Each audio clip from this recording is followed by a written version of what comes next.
All right. Hello, everybody. Thank you so much for joining in today. Welcome to another Showcase AMA here on the Polygon Discord. Today, we have a very special guest. We have the CEO and co founder of Espresso. We have Remy with us. How are you doing today? Hey, doing well. Thanks for having me. Yeah, absolutely. Great to have you here. Very thankful for your time and presence.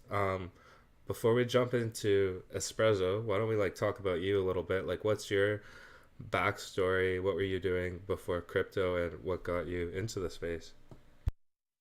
Yeah, for sure. So I've been running startups with my co-founder for almost a decade now, which is crazy to think.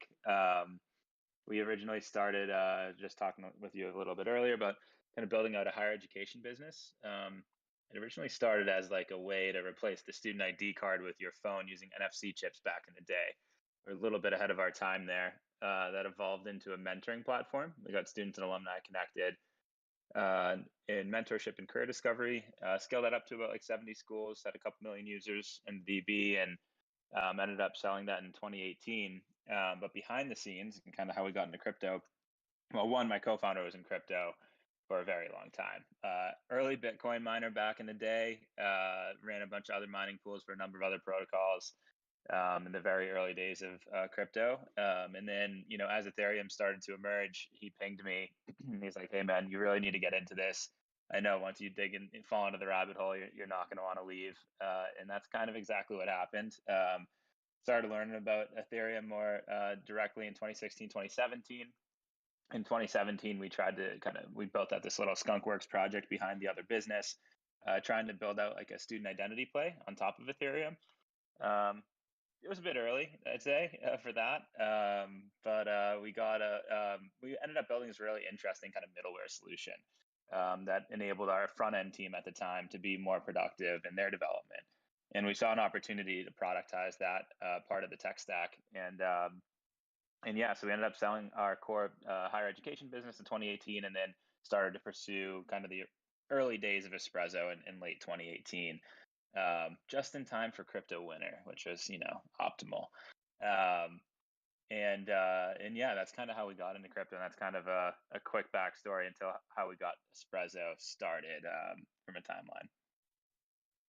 Cool. So you guys have been around for 4 years now, I think. That's safe to say. And Yeah, then, yeah, working on a bunch of different technology along the way, but honed in on something a little bit more applicable, I'd say, right now for the core kind of trading and developer audience.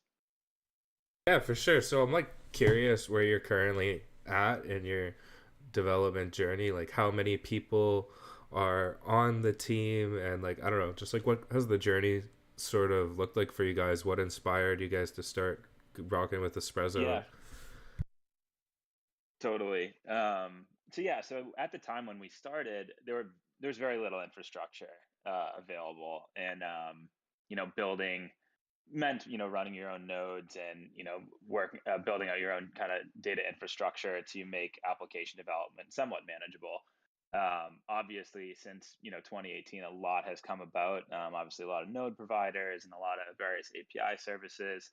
And along that time, like also I'd say the industry has matured, and also more capital has become available, which has been a big thing. In the early days, there's pretty much it was just retail capital feeding into ICOs in the beginning, when we first were kind of coming online. But as things started to evolve in 2019, and specifically like in 2020 as DeFi emerged, there's a lot of opportunity to start plugging in our technology there. And that's kind of when the bigger opportunity, the bigger idea, I guess, for our first product, which is called Dispatch, came about.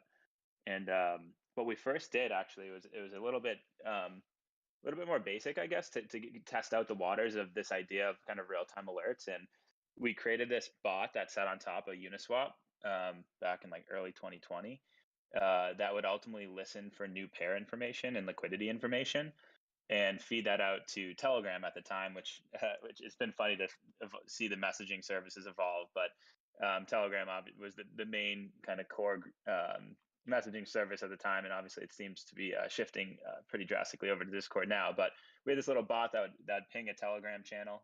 We had a few thousand people sign up for that service in like the first 15, 20 days with just a simple blog post, and it kind of validated our idea that people really wanted this real-time data without needing to really do anything, and making it as simple as possible and kind of delivering it where they are.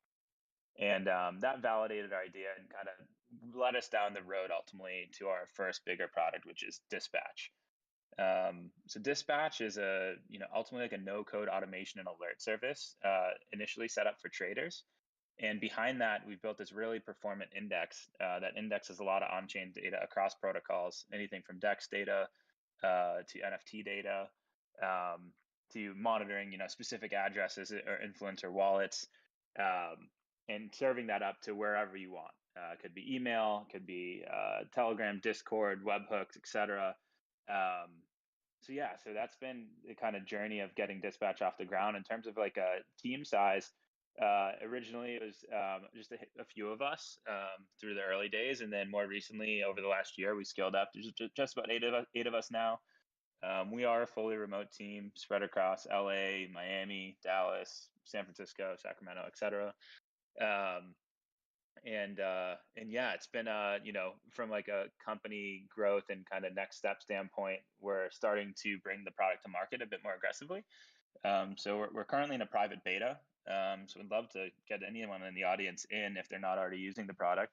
We're looking for feedback, looking to see what else you'd want to use the tools for, and see how we can shape this product around ultimately the end user. So that's where we're at. It's a really simple and easy to use interface. That's always been the kind of key. We've always wanted to make this technology super accessible and really fast. And yeah, that's kind of where we're at. Fantastic. That's super cool to hear that you guys have a like a private beta testing that everyone here can go and tap into. And yeah, it sounds like a really good product with a lot of good use cases. What do you see as like some of the primary ways people are utilizing this, or like what do you see as like some of the primary ways people could utilize this? Like how do you want to see it being used? Sorry, you just cut out a bunch, and I don't know if that was me. Um, Oh, I'm so sorry. Yeah, I can can you? repeat myself. I'm essentially just like wondering um what do you see as like the primary consumers or like primary Yeah, people utilizing Dispatch? What are like the primary ways you see it being utilized? Like, totally. Yeah, great question.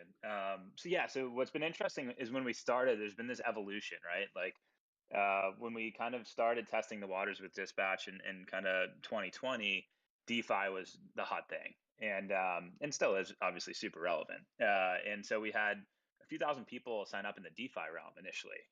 So that kind of led us down the path of, okay, we created this Uniswap new pair alert bot. Let's do that across protocols for all the top dexes. And that's what we initially did. So, we started integrating various protocols, started with Ethereum, got Avalanche integrated relatively early on, BSC, and the community has been very strong in terms of wanting us to get Polygon. And we recently integrated Polygon. And across those respective protocols, we would go straight to the dexes. So we got QuickSwap on Polygon integrated somewhat immediately. So yeah, you can get new pair alerts off of QuickSwap. You can filter out based on liquidity information. So I'd say the core audience initially for this, even the core use case right now, even in the private beta, there's some alpha you can get from the alerts we have on top of QuickSwap. And it's also the one thing I just note in general, like the pace and speed we deliver the data is very interesting. Internally, we're hitting like sub 50 milliseconds, and it's obviously depending on internet speeds, but it's very fast, and we're loading data faster than some of like trading tools are. So it's pretty funny. We like link out to Dex tools for a lot of the new pair alerts, and we're technically populating that data faster than their pages are. So sometimes it looks like there's nothing there yet, but they're just catching up. So it's been really fun to kind of see kind of we've always leaned into performance, and so DeFi on the trading side in terms of like gaining alpha, gaining data as quickly as possible of new pairs coming online, etc. That's evolved now. We've been working on a larger set of patches. Um, So kind of immediately evolved into like address monitoring. So a lot of the early requests came in, hey, I want to be able to monitor like a set of team wallets across a specific protocol to see how, to see what's happening in that particular realm. Into something, more today, a lot of demand for the NFT space. So we've been doing a pretty heavy index of all the top NFTs. We are starting with Ethereum, but that's quickly going to scale out to all the other protocols. So getting all the top NFT projects in, getting all the images and rarity information and scoring that and making that available through a simple point and click interface, and being able to create real-time bots to track transfers and in the future pricing alerts. So you can kind of stay on top of the things you're most interested in. And NFTs are the thing right now, and in the next year or so, there could be another smart contract standard that becomes super popular, and we'd be in line to support that as well. So we're really excited about the NFT front on the NFT front, because that right now it's PFP projects or more the traditional projects that have gained the most momentum. But I think pretty shortly in this next wave, there's a big push into the gaming space, especially in the Polygon sector, through your guys' protocol. So I think there's a lot of opportunity to start working with games directly, but also people that play games to be able to monitor specific items or assets that they're interested in, to be able to scoop those up when they feel they're most appropriate to do so. So there's a lot more to do on our end, but there's a lot of exciting stuff that we're already tracking that should add a good amount of value for anyone in the Web3 space. Yeah, that's really interesting to think about how say someone's playing some Web3 MMO, they could like potentially create some kind of marketplace tracker using the Hmm. dispatch tool. Yeah, exactly. That's exactly one good. That's a great use case, and so yeah, the users would be able to, the players of the game would be able to kind of track a specific item. Maybe they really wanted that sword or something to level up. They could say, hey, if this drops below, half a poly or whatever the price point would be, they could do things like that. On the development side, on the game side, so we have some interesting stuff coming up with the ability to index specific smart contracts for the developers and be able to serve that data really, really quickly. And I think as we think about, one of the big things I've always talked about, is a lot of people talk about Web3 UX is broken and all this stuff. I think the reality of that is that the UI is not broken. Like everyone can create a pretty button today. There's like plenty of open source frameworks to leverage. But I think what most people are leaning into or kind of speaking to or speaking around is that the latency that we feel in Web3. Like everything's slightly delayed compared to Web2, which is fine. There's some give and take. But there are ways to improve the tech stack and to be able to deliver that data extremely fast to remove some of that latency. And that's one of the bigger things we're starting to focus on behind the scenes and start to talk to projects about how we can help in that realm. And we're pretty confident our index can play a big part there. Yeah, definitely. I've noticed that myself. Like, I'll go in, like, do a token swap, and then I'll like refresh the page like 2 or 3 times before it like reflects the balance properly. So I'm like curious, like, how are you guys? Like, what are you guys doing differently to like speed things up and remove latency? And like, what are people doing that causes them to have latency? Yeah, totally. I think at the highest level, the one thing to always, be cognizant of is that block time is block time, and we can't magically wave our wand and make that faster. So if a block propagates in every 12 seconds or however whatever the time frame table is, that where everyone's kind of beholden to that. But I think as you think about more data that's at rest, like every single NFT, what's interesting when you're looking at NFTs or some of these other data that you call and that ultimately comes up to the application layer, is you're just making a traditional REST call and getting simple information. That's fine. But what's interesting with the NFTs is that a lot of that data is very disparate. So some of the data is on chain, some of that's behind an IPFS gateway. Many of those IPFS gateways are rate limited and throttled. So you're kind of beholden to that. And so being able to kind of cache some of that data and make that more available is a big thing we kind of look into, and just making that more readily available. And that's something that, on a per project level, we're excited about, to be able to work with some of these projects that, hey, we'll cache a bunch of your data, make that immediately available. So, you don't need to reach out or query an RPC node, or you don't need to go bump into IPFS to pull an image that's more or less static at this point, post mint. Um, to pull into the application, and that can remove a pretty decent amount of latency, honestly. And so that's stuff we've been looking into. Still early days in that front, but we've been starting to really ramp up a bunch of conversations on the project level to see how we can help. And it seems, so far so good. There's been a lot of projects showing a lot of interest in the NFT space, spanning, a lot of the PFP style projects, but also more into the game realm and education realm, and some rabbit hole esque style potential partners we're talking to. And yeah, I think the use cases right now are quite vast, and what we're looking for is kind of finding the best projects to work with that can kind of showcase what we can do, and then be able to help other projects within those verticals. Yeah, most definitely. So, say I was using the dispatch tool. Like, yes, like on one hand, I can convey what I'm like the data I'm reading via Telegram. Like, could I also, uh, display it through like a front end, like a website? Yeah, yeah. Great question. So yeah, so the initial set of output channels were all very message driven, right? So like exactly like you said, Telegram, Discord, email, etc. Our next release, actually, with the NFTs, will come the ability to output to a webhook, which is really interesting because through the way we've kind of designed the interface and the user flow, is we pretty much allowed anyone to create an on-demand data stream, and then if you output that to a webhook, you can then kind of feed and power an application however you want.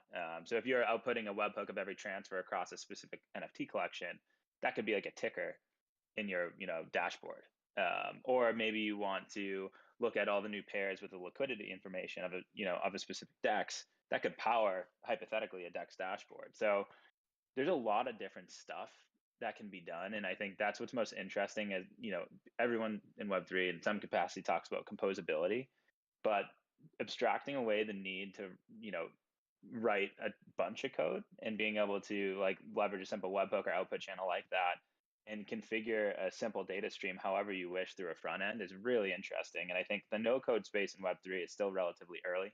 There's some great companies like Third Web doing some awesome work in the smart contract space, but as I think we think about being able to feed on-chain data off to applications or other dApps, whatever it may be, I think there's a pretty big space there to make things really simple and easy, and that's something we've been like hyper focused on. So yeah, so that there is definitely a way, and that's kind of where we're trending. So it starts with a webhook. We do have a bigger set of API docs coming, WebSocket coming. So we're excited to let developers lean into this a little bit more and leverage all the tech we've built behind the scenes. Cool, cool. Hey, welcome, Frankie. Foxy's asking, do you have API on route or any plans for developers to be able to tap into this? Yeah, I imagine they were writing the question as I was just saying that. Yes, Yeah. we 100%. We 100% do. We're super excited about it. I mean, we are eating our own dog food right now, in the sense that our API that we're going to start exposing is what powers Dispatch. So Dispatch is almost a use case of our deeper infrastructure that's going to be available to all the developers, and that's what's pretty cool. So I think you could build pretty much anything that you want, leveraging some of the data we have. And I think with that performant caching system we built, the kind of performance of a particular dApp can have pretty big impact on some of the stuff we can do. So I think, yeah, so if anyone's interested in the API, we do have a separate kind of form right now that we're letting people fill out, so we can have a better understanding of what you're trying to do. And we're going to give people early access that go through that process so we can pretty much build it alongside them, make additional endpoints available. But even before that, I think in this next release we do have the webhook coming out, so if you did want to programmatically interface with some of the data, that's going to be available very shortly.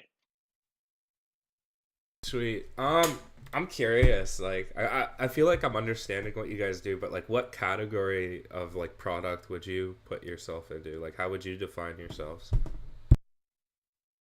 Yeah, I mean, like in terms of Web3, obviously the landscape is rapidly evolving. I would say, we are like an infra play behind the scenes. Like our deeper index is very much a kind of an infrastructure and index and caching system. But I'd say on the dispatch side, that's like an automation play, no code automation, and alerts is what dispatch powers right now. and then our kind of deeper index ultimately for the developers and projects will be a deeper infra play.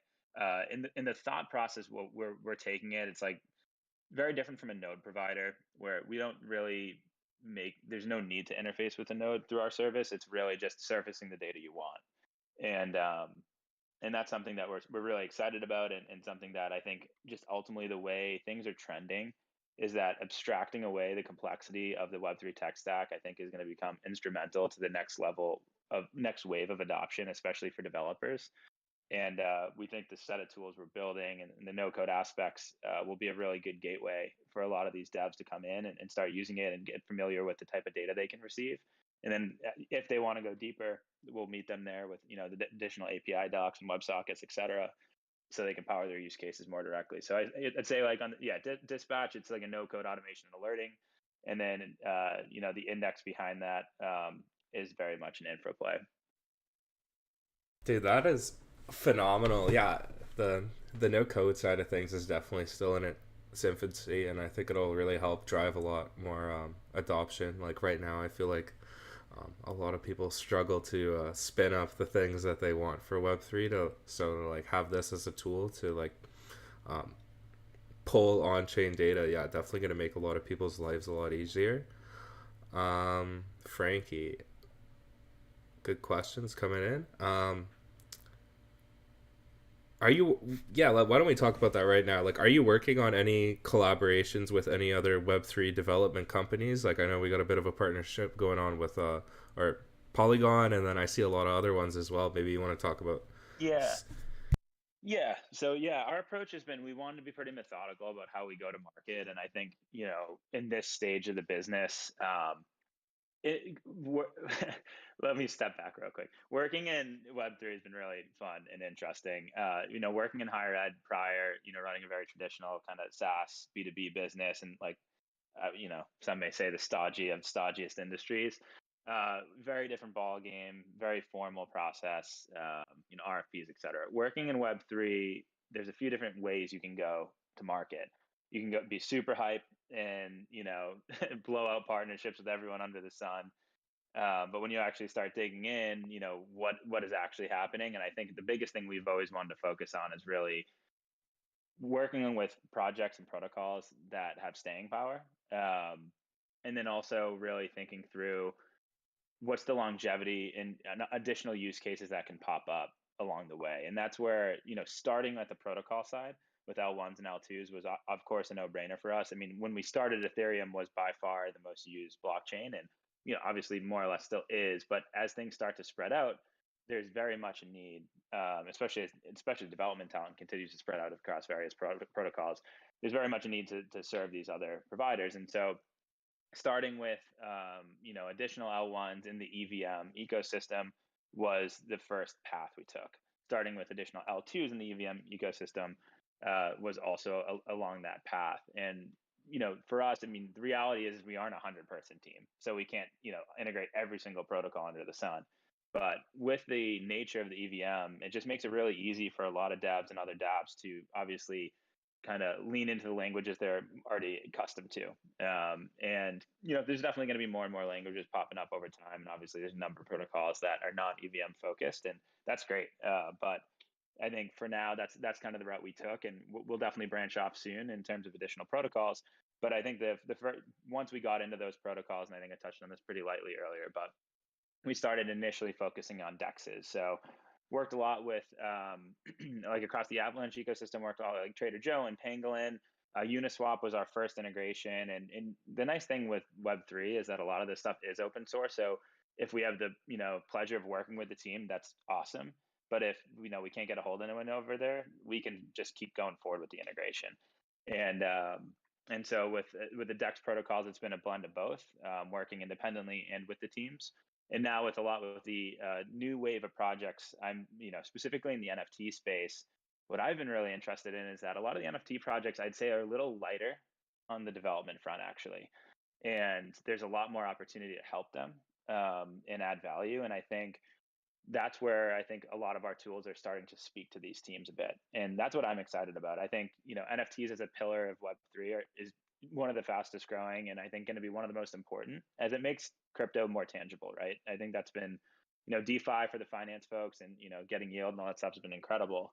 But to go mainstream and to get crypto in the hands of more people, like let's just talk like Starbucks and the Polygon announcement this past week, like that stuff's huge, right? There's millions, I mean, hundreds of millions of people that use these services. And it's as we start thinking about scaling crypto to the next, say 10 million people, this is how it's going to happen. And I think NFTs are kind of that gateway. And so as we start ramping up, uh, and so far, so the conversations I'm having have been working with a lot of NFT projects. I won't name any names yet, as we're still early in the process from a discovery standpoint. But I will say we will probably be announcing NFT partnerships by the end of the year, and just we're super excited about that space. So uh, there's a bunch of stuff on the horizon that I'm excited about, and a bunch of different ways that we can interface with these projects and provide value. One, to the community is like the simplest thing we can do, and if anyone in the audience is running an NFT project, like the cool thing we can do initially is just simply index that project and get it into dispatch, and then you can have a real-time alert bot set up for your community for like transfers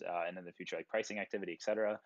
So that's super simple. Like you can point and click and go once it's indexed. So that's like the low hanging fruit. But then working and identifying, with the teams what other stuff they're trying to do, whether it be a dashboard or something else they're trying to build inside their site. There's a lot of opportunity to kind of dig in there with these teams, and that's kind of where we're at right now. Yeah, that's phenomenal. And honestly, I can see so much potential use case in the gaming industry, especially with like all these play to earn games that are like super competitive, not only on a gameplay level, but like a economic level as well. And then there's all these guilds that are going to be, building Mm-hmm. their own tooling, and they're probably going to be leveraging dispatch to like create their own like ways to monitor the I don't know, the game ecosystem. Yeah, I can see a lot of usage there for sure. um Cool. So I feel like there's still so much to talk about. Like we've only started to scratch the surface. Like there's also what's it called? The Perkle protocol that we haven't even talked about yet. Yeah. I don't know. But you also wanted to do a screen share, correct? Oh yeah, yeah. Let me show you dispatch, and we can talk a little bit about Perkle. I will say Perkle is a early project that we did back in 2018.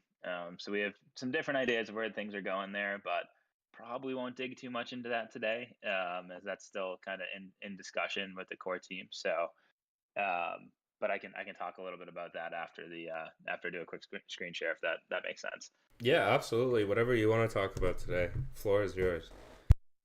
All right, cool. Let me flip the switch here. Um,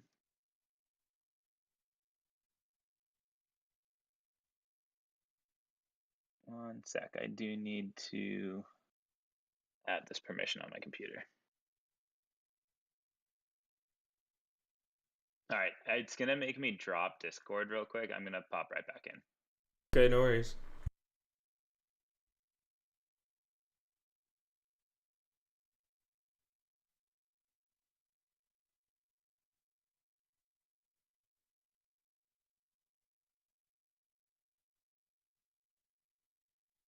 Can you hear me? Yep. All right, cool. Let's try this again.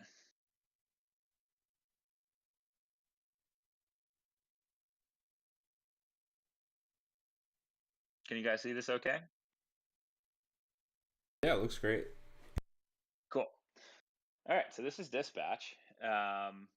I'll give you guys a little sneak peek in some of the new stuff coming. This is our staging environment. We do have a Yeah. production environment So this pretty is much identical. the private beta that people can register for right now. Yeah, yeah.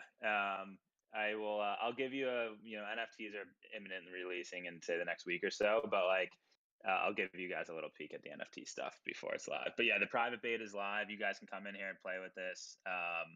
If anyone signs up, we do have like a little survey that goes out. If you just mention you're part of the Poly community, we'll just get you in here. Um, so yeah, so let me just kind of give you a quick tour. So when you first come in, this is the dashboard. We have like a little onboarding. If you're just signing in for the first time, they'll teach you a little bit more about it. But we call our automations and alerts patches.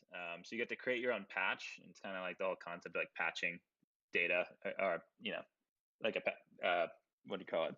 moving data around. So that is kind of naming paradigm we lean into. But ultimately, we have a bunch of different ways you can kind of get going. So you can pick from this list. So if you want a specific address or alert, you can come in here. If you want to leverage a template, we have these set up on the bottom. And then we have a deeper kind of patch template screen as well. So let's do something for the community. So like, let's do a quick swap alert and say we want to hook that up to Discord. So you come in here. It's a very simple walkthrough. If you keep this blank in this particular alert, you'll be blasted with every single new pair that hits quick swap, which could be pretty noisy. But maybe you're a more active trader and you want to make sure you only want new pairs that have 100,000 of liquidity, so you're not getting pummeled with alerts. And you can come in, connect your Discord account, hook it up to whatever server you wish, and then hook it up to your specific channel. If you're not already authenticated, obviously very straightforward Discord flow that I'm sure everyone's familiar with. And then you can send the quick test. That'll go through and confirm everything's working. And then you can name that whatever you want. So new quick swap pair over 100K. Turn that on. And so now anytime that's hit on chain, any of that criteria is met on chain, you will get notified. So let me see if I have any that I can show you, like a new pair alert. We have a lot of NFT stuff streaming in, which I'll show you in a sec. I think in production I have some. I don't know if I have a quick swap alert up, but I have like a new pair alert that'll give you similar details. So this is a new pancake swap alert, but the structure is the same. So you get a ton of different data. So ultimately what you'll be able to see here, the new pool information, any liquidity information if available, reserves, the pair that's being set up, and then you can link off to any relevant tool. So if like you want to jump over to DEX tools and take action and make a trade, you can. If you want to jump over to Block Explorer, you can. If you want to jump into the DEX, you can do that as well. So try to make it as simple as possible. And again, like this could be sent out to Telegram and the structure is all more or less the same. But there's a bunch of different types of alerts. You can also come in and like monitor a specific address. So maybe you want to monitor a USDC balance. I think we had this one hooked up to like FTX's USDC wallet. So we'd be able to see like what type of movements going around there.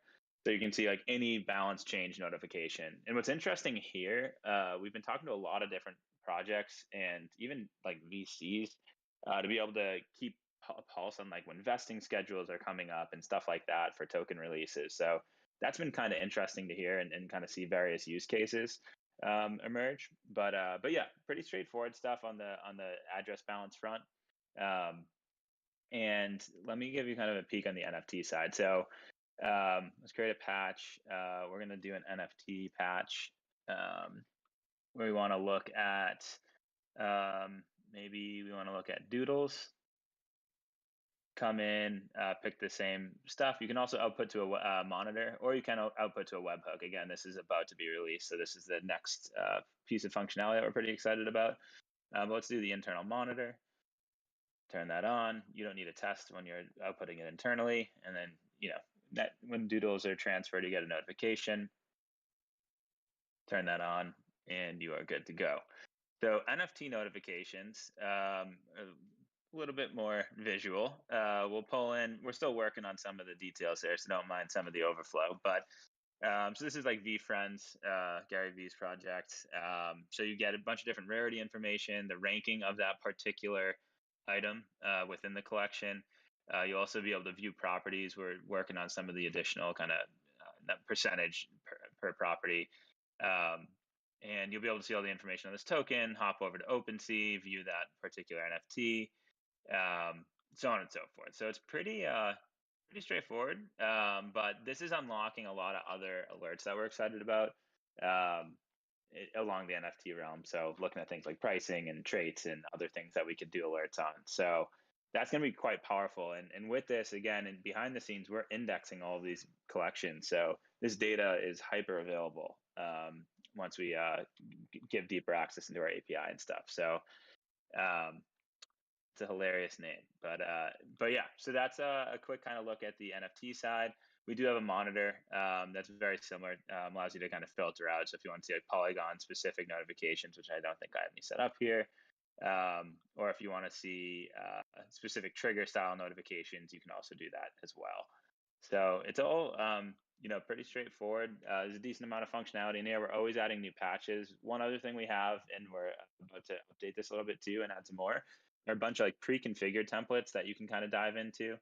Um, this area is really exciting. I think, as we start thinking about this and kind of showcasing what you can do with the tool, I think that's one of the biggest pieces of feedback we've been getting is like, hey, I want to know like what else can I do with the tool? And it's like this kind of area starts to kind of probably give you some sort of insight of the various things you can do. And then we are always looking for feedback. So if any of you do come on to try the beta, I would love to hear what you want to see.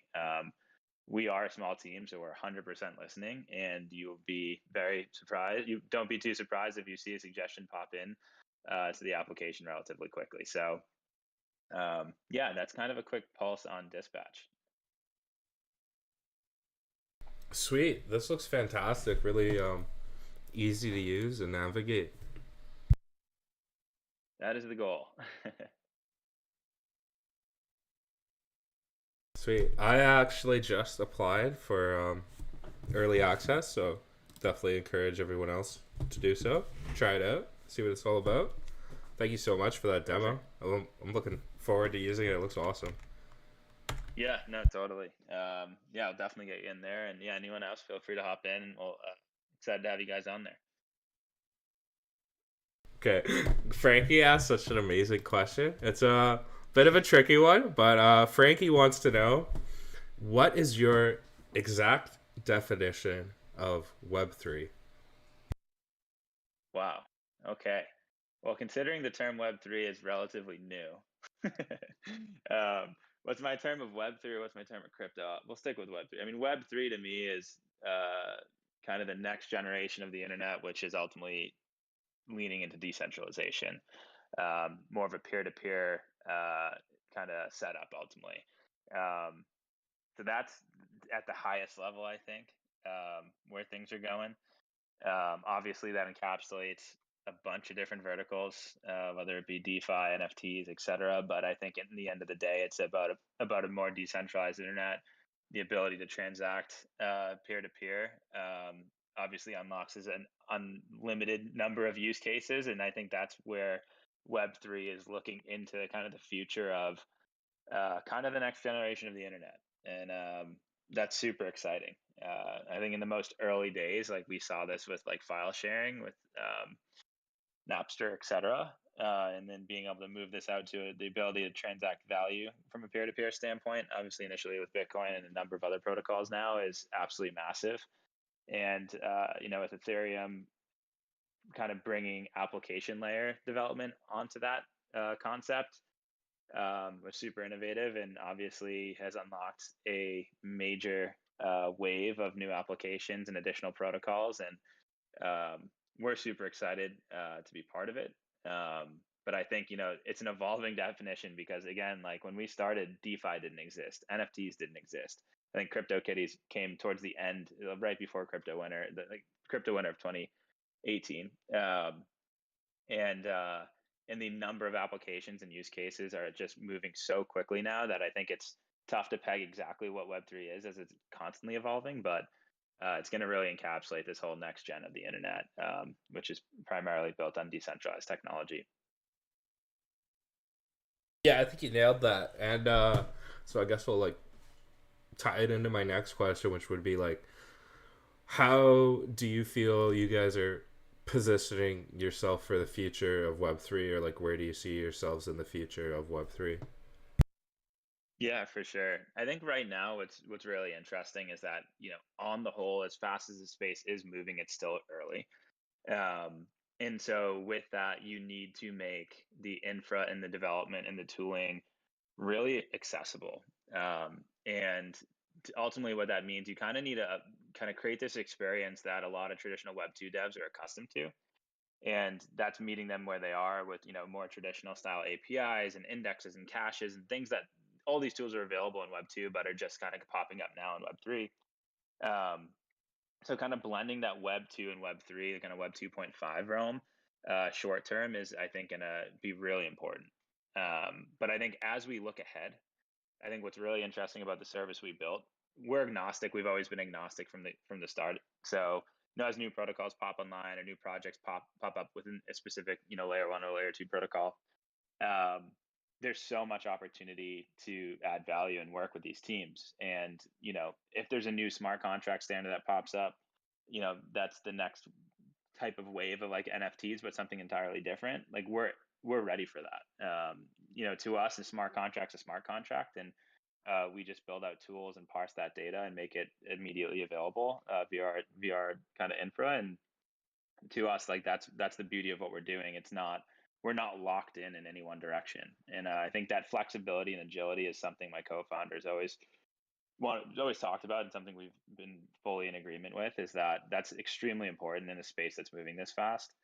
So I kind of think, just kind of being able to be nimble and kind of keep up with the trends and being able to immediately have impact within those particular new trends is something we're excited about. And now where we are now is I think one of the most exciting times for any startup, where a lot of that core tech and infra is under our belt.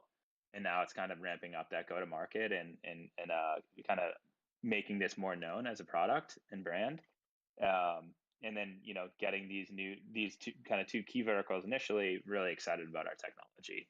And those verticals obviously span a number of users and people that have been growing in the Web3 community at large, and then obviously a number of the projects that we're starting to work with now. So I think it's a super exciting time. But all in all, still early, and it's so much opportunity ahead of everyone here. Yeah, definitely. Still so much opportunity. All right. Well, guys, just want to remind you, if you have any questions for Remy, make sure you drop them in the chat. Um, One question I always ask every project is, when token? You've never mentioned the token, I don't think, this whole time. Do you have any plans for one? Any need for one? Our token's waiting on the moon, and we'll unveil it later. But no, yeah, no, we've played with the idea a number of times. Perkle, and to touch on Perkle a little bit, like Perkle was never a project to like push a token. We were really interested in creating at the time, a new protocol, and ultimately a fork of Geth. And that was a time where we were we were kind of solo in that mission. One, we were a small team, but two, like people's minds were blown that we were asking them to switch protocols in MetaMask at the time. And that's probably like one of the most commonly done things now within MetaMask, is switching between Polygon or a test network or Ethereum, etc. And at the time, we originally were combating like our development cycles and working with these really rough test nets at the time, where it was like they weren't super stable. Getting test Ethereum at the going into Gitter channels and requesting it, and we were like rapidly iterating through some ideas through like no code smart contract stuff, and like burning through this test ETH. And we're like, well, what if we just stand up our own chain that's super fast, maintain proof of work so it mirrors, at the time what Ethereum was, and just get a community going. And that's kind of where we kind of brought things, and that's been running since 2018. It is on proof of work, so we're trying to make a decision sooner than later of where we want to bring it. We have some ideas, but it probably won't dig in too much now. But our minds are open, we'll say that. And we're pretty excited about the next kind of phase of that project and just tokens in general. I think it's a really unique way to build community. I think getting community as part of a kind of token or a project, or helping support a specific network, is really interesting. Obviously, we've seen this work tremendously successfully across a number of other protocols. And at the end of the day, I think one of the biggest wins in Web3 is putting so much more emphasis on community and the impact community has on any given project. I feel like in Web2 that wasn't always the case, and some projects did it well, but that really was the main focus, and that has totally shifted gears here in Web3, which is the most exciting. So yeah, we have some exciting stuff, some exciting ideas. We'll definitely share more later, but I'll leave it at that. It's so. Is that you're talking about Perkle there as like your own blockchain, proof of work blockchain that you guys spun up as a community? Yeah, we did in 2018. So our core team, ultimately launched it. And overnight we had like, I think we had like 400 or 500 miners come online. I mean, this was like a true OG launch, like no pre-mine, no ICO, no pre-mint or anything like that. And we just announced it via Bitcoin Talk, the threads. And we had like 400 or 500 miners come online overnight. Someone built a block explorer overnight for it. It was hilarious. And so, a lot of that community's been there for the early days. So like they've been following our project. They've been early dispatch users. They've been providing a ton of feedback, and all that stuff's been super cool. So yeah, man, we've been doing some things for a minute. Oh, this block explorer, someone just built it overnight for you, and it's amazing. It's so No, nice. that block explorer is actually built in house. That's Oh, our team. okay. It's definitely been revamped since then.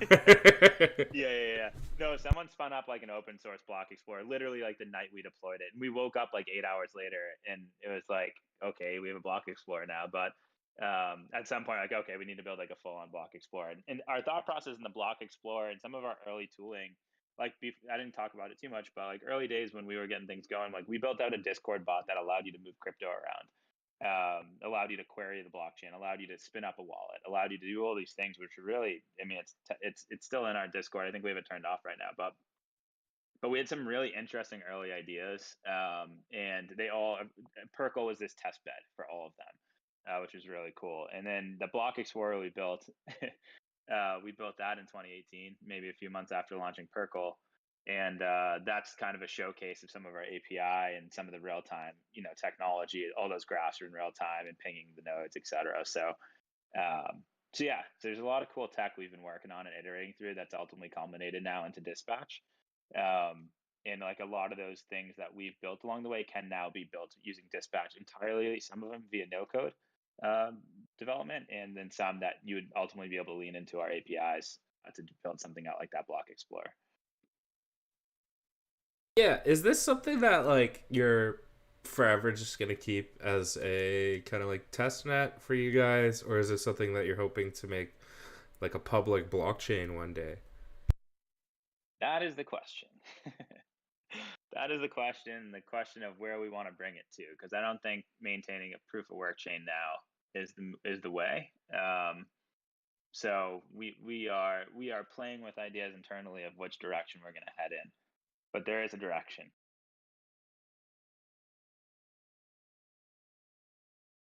I will say that.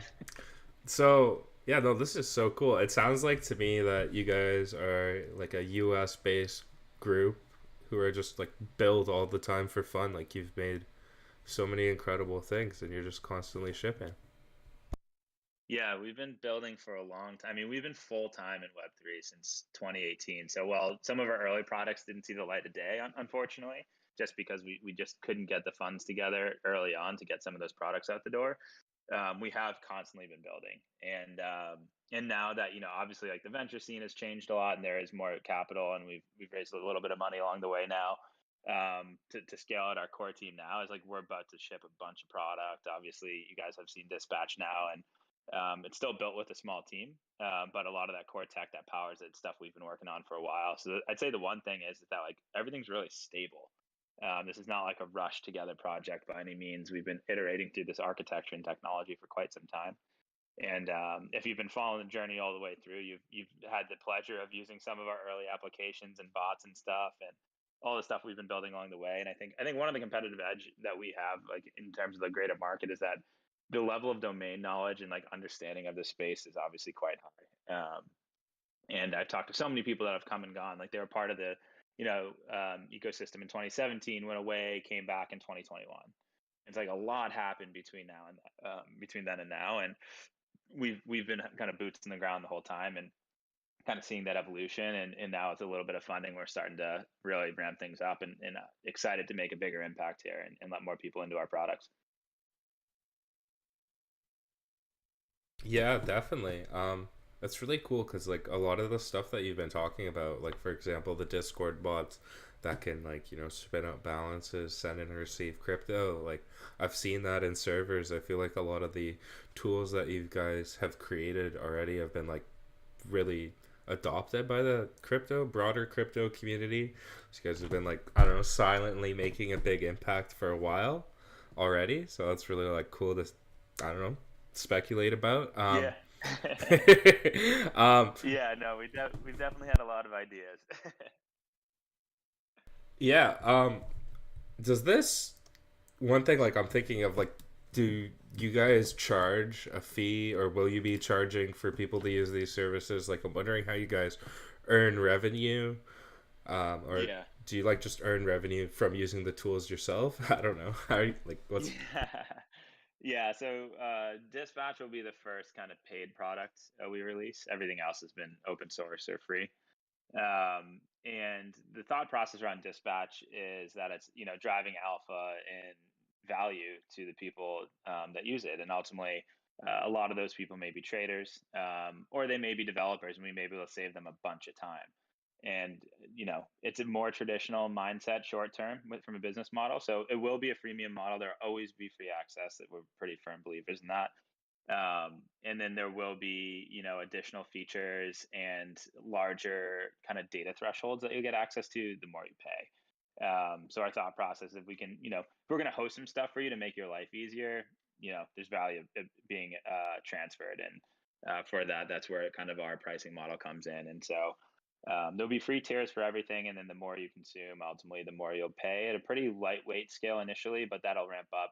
We think the projects ultimately will be the biggest drivers of revenue for us. While we want to maintain the consumer level of kind of bigger brand awareness and pretty lightweight pricing plans on that front. Yeah, definitely that makes a lot of sense. I think that is a fantastic plan. I think a lot of people would definitely pay for a premium plan on this kind of product. I mean, I feel like I personally would, depending what I'm getting up to. What Well, what else did you want to talk about? Because I know we're running a little bit short on time here, so I want to make sure, like, if there's anything else that you wanted to touch on, we get the chance to. Yeah, I mean, no, this has been awesome. I really appreciate you guys inviting me on, and great questions. Honestly, good conversation. I think, for us now, like we are in this like exciting go to market mode. So I'd say, again, anyone that wants to play with the product, use the product, provide feedback to us, like that's hypercritical and stuff we're super excited about. So definitely encourage anyone there to sign up, and you can drop me a line.